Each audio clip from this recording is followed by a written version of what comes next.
Bonjour à tous et bienvenue sur Chess Me d'hiver.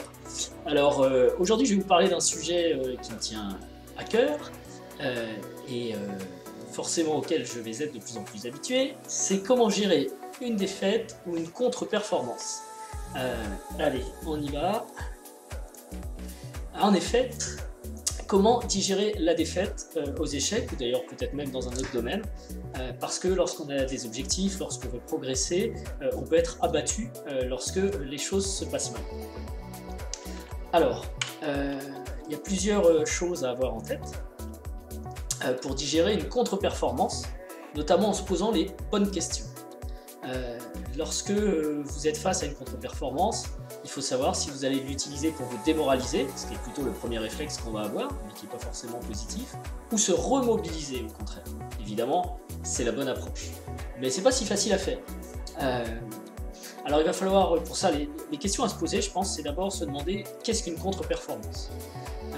On peut se lancer dans une compétition avec certaines attentes, et le résultat n'est pas nécessairement à la hauteur des attentes qu'on avait. Évidemment, je fais une vidéo, donc ça sonne de partout. Attendez. Donc il va s'agir dans un premier temps de relativiser, si possible, la contre-performance, ou toujours la mettre en lumière avec ses propres attentes. Et ce qui est pour nous une contre-performance pourrait être d'ailleurs pour d'autres une super performance. Et puis parfois on a de bonnes réussites, d'autres fois moindres réussites. La réussite rentre en compte également. Bon, il faut relativiser. Tout ça c'est rarement dramatique et définitif. D'ailleurs dans contre-performance, il y a vraiment le mot contre qui veut dire que vous êtes capable de performance et parfois c'est une contre-performance. C'est pas forcément quelque chose de permanent. Alors, ceci étant, une fois qu'on a essayé de comprendre pourquoi on avait cette perception de contre-performance, on peut se demander quelles sont les raisons de cette contre-performance ou relative contre-performance. Qu'est-ce qui fait qu'on n'a pas été à la hauteur de ce qu'on attendait soi-même, et regarder objectivement ce qui s'est passé. Trop souvent, lors d'une défaite, on va se dire « oh là là, j'ai mal joué, j'ai donné des pièces, je suis vraiment qu'un idiot, j'y arriverai jamais à rien ». Ce genre de constat, c'est pas du dialogue intérieur et ça sert à rien, c'est pas constructif. D'abord, on a donné une pièce contre un joueur plus fort ou contre un joueur plus faible. Est-ce que le résultat est dramatique? Est-ce qu'il n'est pas dramatique? Pour quelle raison on a donné une pièce? Quel état psychologique on était? Quelle était la position? Est-ce qu'on la connaissait? Est-ce qu'on ne la connaissait pas? Comment les erreurs se sont produites? Donc, quelles sont les raisons de la contre-performance? C'est un point important. Et la dernière question à se poser, c'est évidemment comment en tirer profit, parce qu'on n'a pas envie de revivre sans cesse ces contre-performances, ça ce serait contre-productif pour le coup. En tirer profit, c'est justement une fois qu'on a bien compris, et donc on a pris le temps parfois de digérer, laisser passer quelques jours, se poser plusieurs questions, regarder les choses objectivement, on a tout de suite un autre éclairage sur la contre-performance, et on peut peut-être voir des choses à améliorer dans ce qu'on fait quotidiennement ou dans ses entraînements, pour que la contre-performance ne se reproduise plus. Ou la mauvaise expérience. Voilà. Alors je vais vous donner un exemple, si je fais cette vidéo, c'est pas par hasard, c'est parce que je sors d'un tournoi qui a été pour moi, entre guillemets, dramatique. J'étais très déçu, et c'était vraiment une contre-performance. Depuis que je fais ces vidéos, les tournois se passent à peu près bien, bon il y a des hauts et des bas, mais là, j'ai vraiment très mal vécu les choses. Alors, c'est un exemple personnel que je vais vous partager avec plaisir. Horrible, sur le coup c'était vraiment horrible, un mauvais tournoi. D'ailleurs, pour ceux qui m'ont écrit, qui m'avaient vu dans ce tournoi, qui avaient vu quelqu'un qui me ressemblait énormément, je confirme, c'est bien moi. Quelqu'un qui joue aux échecs, qui a à peu près mon âge, qui fait pas de bons résultats, et qui me ressemble énormément, c'est moi. Donc, ce mauvais tournoi. Alors il a commencé comment? J'ai commencé par perdre contre un maître féminin à 2250, et déjà ça a été une déception parce que c'était dans une finale de tours avec 2 pions chacun, et j'ai perdu cette finale qui pour moi offrait de bonnes chances de nul. Bon, c'est pas à proprement parler une contre-performance directe, mais voilà, il y avait mieux à faire je pense. Et pour moi j'avais déjà perdu un demi-point dès la première partie. Ensuite je bats un 2140, un joueur à 2140 dans une partie assez tactique et rigolote. Ensuite, je joue contre un maître fil et je rate une nulle forcée, qui était très simple à voir. Commencer par un sacrifice de tour que j'ai regardé d'ailleurs, mais que j'ai pas complété, c'était en 2-3 coups, il y a une répétition qui est forcée. Et en plus j'étais plutôt dans une bonne position, et les choses se sont gâtées. Il m'a placé une tactique que j'ai pas vu venir, et à ce moment-là je pouvais sauver la partie. Voilà, j'étais pas mal aidé, donc sur le coup je me suis dit j'ai peut-être raté un bon coup, j'avais potentiellement un demi-point, peut-être même un point à portée de main, et ça fait 0. Donc au final j'avais 1 sur 3, là où je me disais que potentiellement j'aurais dû avoir 1,5, allez on va dire 2 sur 3. Et face à une moyenne de joueurs intéressants, donc une performance déjà pas mal du tout. Il y avait 2 parties par jour, donc là c'était la première partie le premier jour, deux parties le jour suivant, donc 1 sur 3. Bon. Et après ça, je joue contre un joueur à 2100, et je fais une erreur tactique dès le début Enfin je vois que je peux potentiellement gagner un pion, je calcule, et bon bref, je vais vous la faire courte.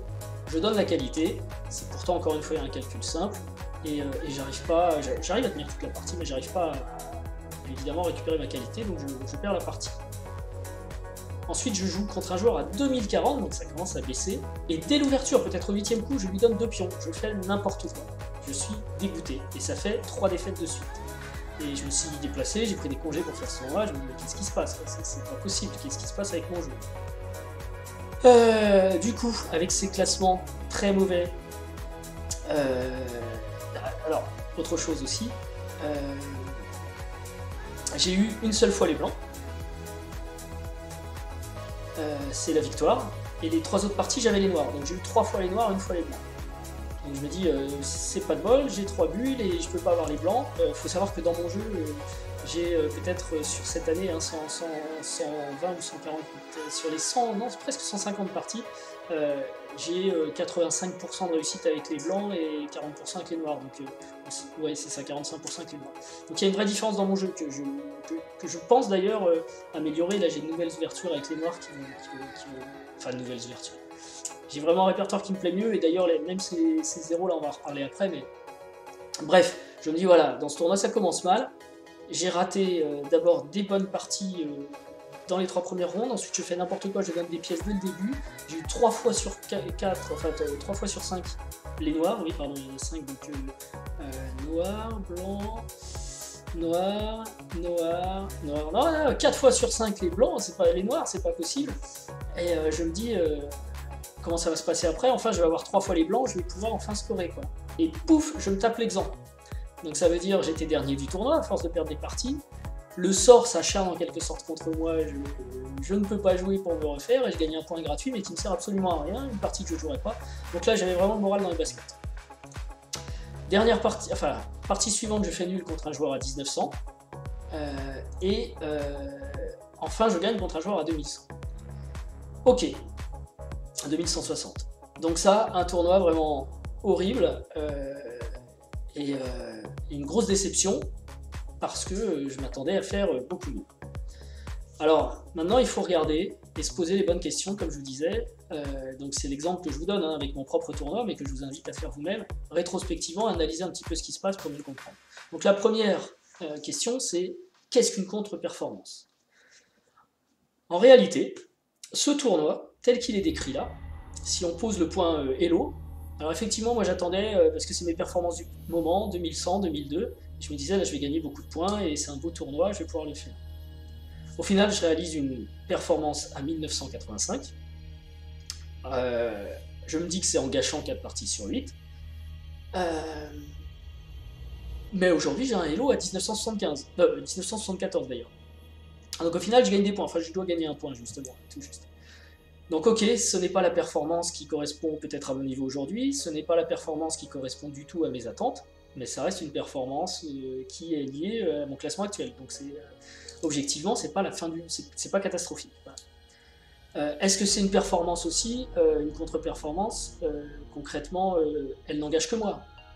Ça ne va pas changer d'ailleurs quel que soit mon classement Elo, mes résultats en compétition, ça n'a aucun effet sur le monde des échecs et encore moins sur le monde réel autour de nous. Donc finalement c'est du jeu et c'est pas très grave. Donc, il faut vraiment relativiser. Quand bien même j'aurais perdu 10 ou 20 points, ça n'aurait pas été si grave. Je perds même pas de points, simplement je n'atteins pas sur ce tournoi là ce que j'espérais. Ensuite, est-ce vraiment une contre-performance? Bon, Comme je l'ai dit, la partie était disputée contre un joueur titré, 2 joueurs titrés. Ici, sont des... Alors je vais regarder d'ailleurs dans le détail, quelles sont les raisons de la contre-performance. Voilà. Une fois que j'ai d'abord relativisé cette contre-performance, essayé de comprendre pourquoi. Alors pourquoi ici, eh bien, j'ai perdu une finale que je pensais égale, peut-être ma technique pour les finales de tour est à revoir, ou bien est-ce une finale inférieure? Je vous invite à faire ça d'ailleurs sur chacune de vos défaites que vous avez du mal à digérer, les défaites que vous pensiez gagner ou que vous pensiez être nul. Ça arrive très souvent, ça nous arrive à tous. Prenez cette partie à partir du moment où ça s'est mal passé et rejouez-la contre l'ordinateur. Et vous verrez que bien souvent, ce que vous pensiez être un gain facile que vous avez bêtement sacrifié est vraiment très difficile à gagner, surtout contre l'ordinateur. Ce qui veut dire que au final, vous aviez peut-être une surestimation de votre position, mais la réalisation de l'avantage n'est pas aussi simple que ça. Et ça vous permettra aussi de vous excuser un peu, ou en tout cas de pas s'excuser, mais accepter, en disant ok, en réalité j'étais dans une situation plus complexe que je ne pensais, et il va vraiment falloir que je travaille pour être capable de gérer cette situation plus complexe. Donc ici, typiquement, voilà, problème de technique en finale, où la finale était ok, il y a 2 pions, j'ai dit 2 pions chacun et tour chacun, donc tour et 2 pions contre tour et 2 pions, ça me paraît nul. Mais ces 2 pions sont liés, moi mes 2 pions sont éloignés, et c'est pas... voilà. Finalement, elle est peut-être pas si nulle que ça la finale, parce que c'est beaucoup plus facile d'avancer avec les pions liés comme elle avait. Enfin, la position était un peu plus technique que ça, mais bon, ok, voilà, vous avez l'idée. Ensuite, ici, j'ai raté une nulle forcée contre un maître fil. Je pense que la psychologie joue un grand rôle. J'étais très confiant après ma première journée, puisque la première journée, bonne performance, et je pensais même que psychologiquement j'avais plutôt dû faire 1,5 sur 2, donc je me sentais en force. Et le lendemain, j'avais pas spécialement peur du maître fil, même avec les noirs. Je m'attendais à jouer une bonne partie, et d'ailleurs je suis bien sorti de l'ouverture grâce au travail que je fais sur les ouvertures, et j'avais une position au moins équilibrée, on va dire. C'est même moi qui ai commencé à pousser, et là j'ai un petit peu oublié mes arrières et m'est rentré dedans. Donc j'ai dû tout de suite changer d'état d'esprit, de la confiance, de la confiance et de la bonne position à une situation de défense où j'allais être peut-être un peu moins bien. Et j'ai mal géré ce changement d'évaluation de la position, ce changement psychologique dans la partie, ce qui fait que je n'étais plus à même de calculer les chances qui me restaient encore sur l'échiquier. Donc ça, je suis très content de l'avoir observé, parce que désormais, à chaque fois que la position va se modifier, mon évaluation va se modifier, que je passerai de perdant à gagnant ou de gagnant à perdant, je pense que je prendrai une petite pause et que je me dirai ok, on digère bien les choses, on se recale dans le siège tranquillement, et on recommence à jouer aux échecs en pensant pas à ce qui était avant, etc. Donc là, je crois que ce résultat était lié à la psychologie, peut-être trop de confiance, et ensuite une petite claque, et perdre tous ses moyens, quoi. Voilà. Et de même pour les 2 parties suivantes, beaucoup trop de confiance. J'ai donné la qualité contre le joueur à 2100, parce que je pensais qu'il faisait une erreur dans le début. J'ai pas vraiment choisi une ligne simple, et je me suis dit que je pouvais faire confiance à mon calcul, mais je l'avais pas poussé assez loin. Et en réalité, la variante que je forçais était défavorable pour moi, je perdais la qualité. Donc un mauvais calcul, et peut-être en sous-estimant l'adversaire, alors qu'un joueur à 2100, c'est quand même un joueur qui sait jouer. Donc j'ai pas été très objectif ici. Et dans la deuxième partie, c'est exactement la même chose, mais c'est de la surconfiance par rapport à mon répertoire. C'est-à-dire que, vous le savez, j'ai un travail très méthodique sur mes ouvertures, mon répertoire, je commence à bien le connaître.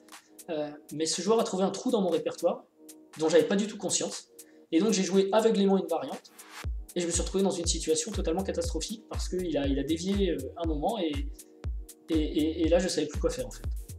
Et encore une fois, j'ai d'ailleurs même pas encore, dans ce moment qui était difficile, choisi la meilleure variante, parce que j'étais perturbé. Donc les raisons, on le voit, problème d'évaluation, de jugement, d'objectivité, et de surconfiance ou sous-confiance. Voilà. Bon, l'exemple, rien à dire évidemment. Ensuite, la nulle contre un 1900, là par contre j'étais plutôt timoré, je me disais c'est pas possible, après tous ces zéros il faut que je fasse quoi que ce soit, donc j'étais prêt à jouer pour la nulle. J'ai vraiment pas forcé les choses, j'avais enfin les blancs, mais voilà quoi, on a fait nul et j'étais très content, je pense que lui avait un mauvais tournoi aussi, il était content. On pouvait pas proposer nul, hein, donc on a dû jouer la partie jusqu'à la nulle, à un moment j'étais même un peu moins bien, Voilà, ce sont des choses qui arrivent, mais la partie a été nulle. Et la dernière partie, une victoire contre le 2160. Là, ça a été plutôt une belle partie. Enfin, c'est lui qui a mal joué. Hein, je peux pas dire que j'ai très bien joué, mais ça c'est vite fait. Il a mal joué, il a pas vu un coup et ça m'a donné un. Bon, voilà, j'ai pu gagner la partie. Alors, de ce constat, ça vient du monologue intérieur. Hein. Là, je vous montre une vidéo, mais en réalité, tous les jours, je me rendais au tournoi à pied et je conduisais ce monologue ou ce dialogue intérieur, comme on voudra, pour essayer de construire cette réflexion et relativiser la contre-performance. Et une fois qu'on a compris pourquoi on avait perdu ou pourquoi on n'a pas atteint ses attentes, eh bien la dernière étape évidemment c'est de se dire comment on va en tirer profit. Alors ici c'est pour moi j'ai pu facilement grâce à cette analyse tirer profit de ce relatif échec évidemment.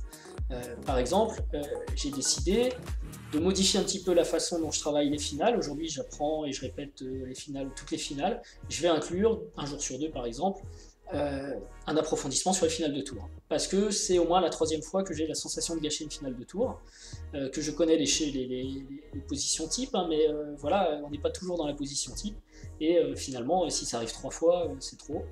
Donc, je vais consacrer une séance d'entraînement de finale sur 2, uniquement aux finales de tour. Et je pense que ça devrait porter ses fruits, en rejoignant les finales que j'ai déjà jouées, en prenant des exemples pratiques, des choses qui ne sont pas forcément de la théorie, mais que je joue contre l'ordinateur, et que je vais, ou si j'arrive pas à battre l'ordinateur, regarder comment l'ordinateur les gagne, et essayer d'inverser les couleurs, etc. Bon bref, travailler sur les finales de tour. Dvoretsky aussi sera d'une grande aide avec son manuel sur les finales. Je l'avais un peu survolé, mais je pense que maintenant il est temps d'aller plus en profondeur, au moins sur la partie tour, puisque les finales de tour sont les plus courantes. Et encore une fois, j'ai déjà beaucoup de gâchis dans ce domaine. Autre plan d'action, la psychologie. On voit que je me cherche un peu contre les forts joueurs. D'abord j'ai des doutes, finalement j'arrive à avoir des bonnes positions, donc je deviens confiant. Bon, il faut peut-être que j'ajuste tout ça pour juste être simplement dans une psychologie neutre, on va dire, face à la force de mon adversaire.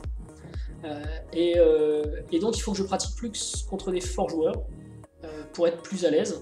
C'est pas que j'étais spécialement mal à l'aise, hein, on l'a vu, j'ai même perdu par surestimation ou surconfiance, donc pour gagner des parties contre ces joueurs-là, de toute façon, il faut se battre plus longtemps, les positions sont plus longtemps égales, elles se décident souvent dans la finale, donc c'est pas... J'ai pas ça dans mon entraînement en fait, jouer contre des forts joueurs, parce que comme je joue beaucoup de parties en tournoi, je me dis bah ça suffit. Mais en réalité, dans les parties en tournoi, il y a une partie sur 2 en gros qui est face à un fort joueur, l'autre face à un joueur plus faible. Et donc il faut s'entraîner. Alors l'ordinateur, j'aime pas, mais je vais essayer de... Alors il y a les semi-rapides que je fais sur l'e-chess, je peux les faire contre des joueurs de plus en plus forts, ça c'est ce que j'ai décidé de faire. Mais ce sont aussi des parties que je fais en parlant, donc c'est pas forcément un entraînement exceptionnel, parce que quand on parle, on joue pas son niveau normal. Hein. Mais voilà, en tout cas, je vais me débrouiller pour jouer aussi plus de blitz, chose que j'avais pas avant dans mon entraînement, faire 1 heure de blitz de temps en temps, pareil, un jour sur 2, sur internet, enfin sur internet ou en vrai, mais face à des joueurs de mon niveau, parce que ça me mettra dans la situation où il faut travailler pour gagner. Voilà. Donc ça, c'est rentré, et ce sont des modifications concrètes que j'applique à mon plan d'entraînement suite à une contre-performance. Et enfin, combler les trous du répertoire. Les 2 défaites face à 2100 et 2040 sont directement liées à mon répertoire, donc ce sont des variantes qui existent, qui sont assez jouées, mais que je n'avais pas dans mon répertoire, pour une raison tout simplement on construit, on apprend en avançant. Donc il ne faut pas non plus que je sois trop dur avec moi sur ces défaites, tout comme vous, hein, si je fais cette vidéo, je vous invite à ça. Soyez pas trop dur pour des pions ou des pièces perdues dans l'ouverture avec vous-même, parce que ça veut juste dire que vous ne connaissiez pas cette ligne, et que c'est la bonne occasion de compléter votre répertoire ou de l'adapter pour éviter la ligne qui ne vous convient pas, ou de l'intégrer pour éviter le repère des pièces et la jouer mieux la prochaine fois, au choix. Mais c'est une aubaine en fait. Il fallait bien que ce trou soit révélé un jour, c'est arrivé dans un open qui avait finalement aucune valeur. Je suis arrivé avec un répertoire incomplet, je repars avec un répertoire un peu plus fort, forcément. Donc une semaine après, je suis logiquement un peu plus fort que la semaine d'avant, parce que j'ai aussi colmaté des trous dans mon répertoire, et la prochaine fois, je serai plus à même de répondre correctement. Voilà, donc c'est en conclusion, la façon que je vous propose, ou la méthode que je vous propose d'adopter pour surmonter les défaites et les contre-performances qui sont douloureuses. Il ne faut pas perdre de vue que tout ce qu'on fait, alors aux échecs, mais peut-être pour les gens qui regardent des vidéos dans d'autres domaines, dans des domaines qui nous passionnent, qui nous intéressent, on le fait d'abord par plaisir et par envie. Donc il ne faut pas que ça devienne une source de frustration et de tristesse et de malheur et de tout ça. Donc si ça ne se passe pas très bien, si les choses ne se passent pas comme vous voulez, n'oubliez pas que vous les faites pour vous amuser et que justement si ça ne s'est pas passé comme vous voulez, c'est la bonne occasion de corriger le tir, de voir pourquoi ça ne s'est pas bien passé et comment vous pouvez faire en sorte d'améliorer les choses dans l'avenir. Donc comme je vous l'ai noté ici, la défaite déjà fait partie de la compétition. Quand on est dans un domaine de compétition, par exemple j'ai fait nul contre le 1900, j'étais pas très content, mais j'ai analysé ensuite la partie, j'ai regardé aussi avec la machine, il a bien joué. Donc on ne peut pas empêcher un adversaire de bien jouer, ça c'est connu. Et ça fait partie de la compétition, on n'a pas toujours les résultats qu'on veut parce qu'on a une personne qui se bat aussi en face. Donc parfois on peut gagner, parfois on peut perdre. Ensuite, ce dialogue intérieur, profitez si vous vous rendez à un tournoi à pied en marchant 15 minutes. Moi j'aime bien avoir une chambre à 15 minutes à peu près du milieu du tournoi. Ça, je marche à l'aller, je marche au retour et je trotte un petit peu tous ces problèmes dans ma tête pour les évacuer et les gérer. Et donc discuter avec soi-même permet de comprendre ce qui s'est passé objectivement. Parce que le premier réflexe, c'est toujours une réaction un petit peu viscérale, il y a beaucoup d'affect et on n'est pas content.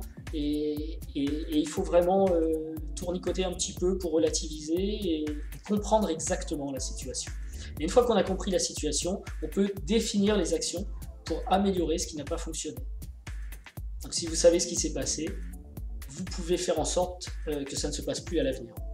Et donc, ce faisant, vous allez transformer l'affect négatif, la frustration d'avoir perdu ou de ne pas avoir atteint l'objectif, le constat d'échec, voilà, en bénéfice pour l'avenir, puisque vous allez améliorer des choses, vous aurez mis en place des actions pour améliorer des choses pour l'avenir. Voilà, donc c'est une vidéo un petit peu différente de ce que je vous propose d'habitude.